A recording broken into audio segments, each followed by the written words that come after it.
সংখ্যালঘুদের ওপর আক্রমণ হওয়ার অলীক কল্পনা করে গোটা বাংলা জ্বালানোর হুঁশিয়ারি দিলেন ক্যানিং পূর্বে তৃণমূল বিধায়ক শওকত মোল্লা। আর এখানেই তিনি থেমে থাকেননি, এরই পাশাপাশি এসআইআর নিয়ে লাগাতার মিথ্যাচার করে গেছেন, জানিয়ে পাল্টা বিদ্ধে ছাড়েনি বিজেপিও। একটা সংখ্যালঘু পরিবারের গায়ে স্পর্শন যদি হাত দাও, গোটা বাংলাতে আগুন জ্বলবে, কেউ আটকাতে পারবে না। বিধানসভা ভোটের এখনো 7 থেকে 8 মাস দেরি, কিন্তু এখন থেকে চলছে ধমকানি চমকানি রাজনীতি। ফের ভাষা সন্ত্রাস শাসকে আবারও বেলাগাম শওকত মোল্লা।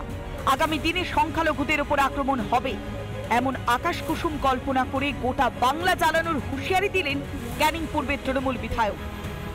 যদি বুকের পাটা থাকে, একটা সংখ্যালঘু পরিবারের গায়ে স্পর্শন যদি হাত দাও, গোটা বাংলাতে আগুন জ্বলবে, কেউ আটকাতে পারবে না। কাপুরুষের দলের এটা অন্তত মাথায় রাখা উচিত। এখানেই থামেননি তৃণমূলের দোর্দণ্ড প্রতাপ নেতা। ভোটার তালিকার নিবিড় সংশোধন নিয়েও বেমালুম মিথ্যাচার করে গেলেন শওকত। এমনকি প্রধানমন্ত্রী সম্পর্কে নিম্নরুচির আক্রমণ করতেও মুখে লাগাম ছিল না তৃণমূল বিধায়কের। স্বাধীনতার ৭৭ বছর পরেছে, কেন বিজেপিরা এসআইআর করতে বলছে? আমি বলবো, অবৈধ প্রধানমন্ত্রী যদি আপনি হন, যদি ভোটার কার্ডের কোনো দাম না থাকে, কান ধরে আপনি নামে আসুন, উঠবাস করুন ভারতবর্ষের মানুষের কাছে। যদি এসআইআর চালু হয়, এই সমস্ত ক্রিমিনালদের জামানত জব্দ হয়ে যাবে। এই শওকত মোল্লা এখন ভাঙড়ে অস্তিত্ব সংকটে ভুগছে, চরম হতাশার মধ্যে আছে। ক্যানিং এর সভা থেকে শুভেন্দু অধিকারীকেও হুমকি দিলেন শওকত। বিরোধী দলনেতাকে বিদ্যে কি দুই তোকারি করে বসলেন তৃণমূল বিধায়ক। আমাদের রাজ্যে এক বিরোধী দলের নেতা গাদ্দার আছে। আমি বলতে চাই, বাংলাটা কি তোর বাপের? তোর বাপ এই বাংলার নেতা নাকি? যা বলবে তাই হবে।